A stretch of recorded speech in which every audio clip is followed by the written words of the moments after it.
Good morning, everybody. So with today's video, this is going to be a decant review of Montale Fantastic Basilic. This, I was able to give it 3 wearings and that was it. So it's probably not going to be the most detailed review, but I can tell you this much. This is one that I am not liking. So launched in 2022, classed as a floral fruity. Top notes for this one here are going to be Kumquat and Pear along with Basil.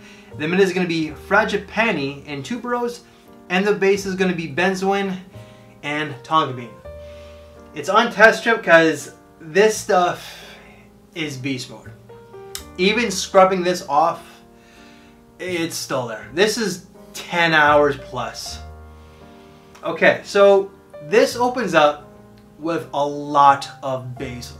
A lot of basil. And I love the smell of basil. There is a little bit of a citrusy component from the kumquat and maybe a little bit of pear. I don't know about that. But that basil is, or that basilic, because a lot of people are saying that this is pretty much basil, which it kind of is.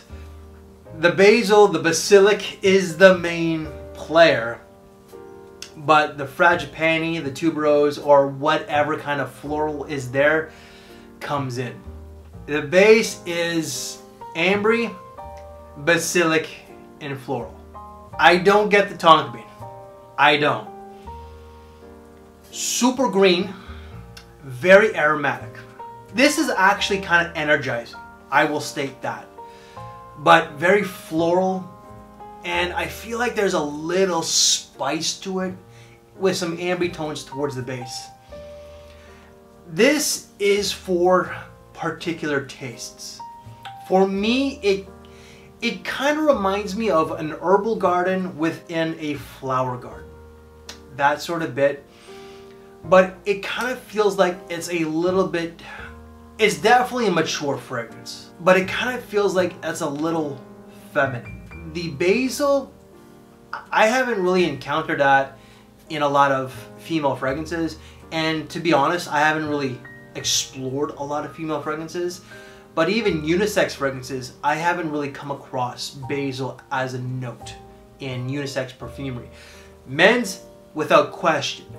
So the basil itself maybe adds a little bit of a gentleman's touch, while the florals adds a lady's touch. And with this, if men are going to wear this, I could see it being a gentleman. An old school gentleman, a modern day gentleman, someone who's all about manners maketh man. But I just feel like there's a little bit of an older woman's vibe to it. The florals are pretty heavy in this. And it's a little turnoff. Yet the thing is with this one here, it reminds me of Kenzo Power in some ways, because this one does have florals. It's got spice, it's got tolu balsam, or like some sort of ambers, whether it's amber, benzoin, or ladamum, with like a lot of citrus, like more citrus than the kumquat in the Fantastic Basilic. And this has that gentleman's touch. It has a little bit of an older woman's vibe in some ways. I like this one. This one, I don't. I don't hate it. It's just something that I myself can't really wear. This is most certainly, in my opinion, because it's so green and so floral, that this will do great in the springtime. Summertime, I find that this might be a little too heavy for the summertime, unless it's like a summer night out or like a summer evening where it's indeed cooler. When it's like balmy hot, this will definitely be too strong. And I even think that this would be a decent autumn fragrance. There's something in this fragrance that adds something in. From here, I can smell more of the pear than on my skin. But there's something else that feels like there's adding a little bit more than what's listed on Fragrantica. So I think that this would be a good autumn fragrance as well. Not when it's like very cold, but if you live in the southern United States where it doesn't get overly cold, and if you're from there, listen, I'm from Toronto, okay?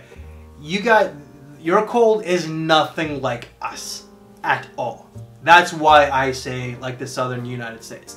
I've been there in the wintertime. It does get cooler, but it's not like Toronto. It's not like the northern United States, like Wisconsin and Michigan, plain and simple.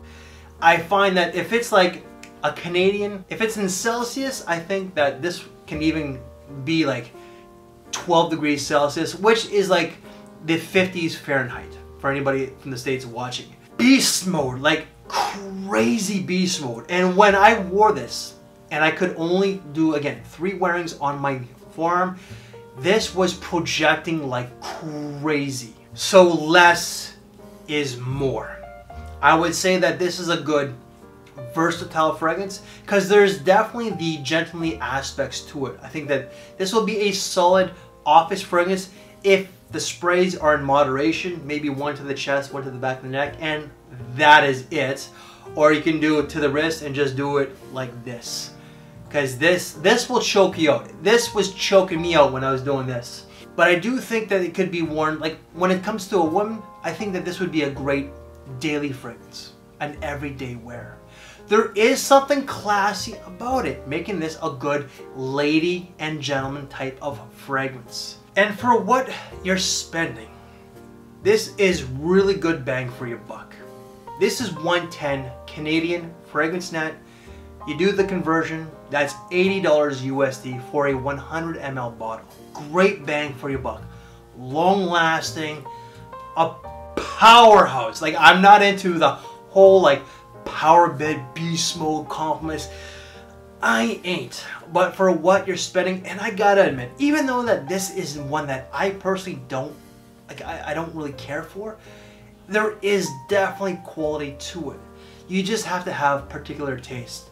Try it out if you haven't done so, because this is not a safe blind buy at all. And that's my quick little DK review of Montale Fantastic Basilic.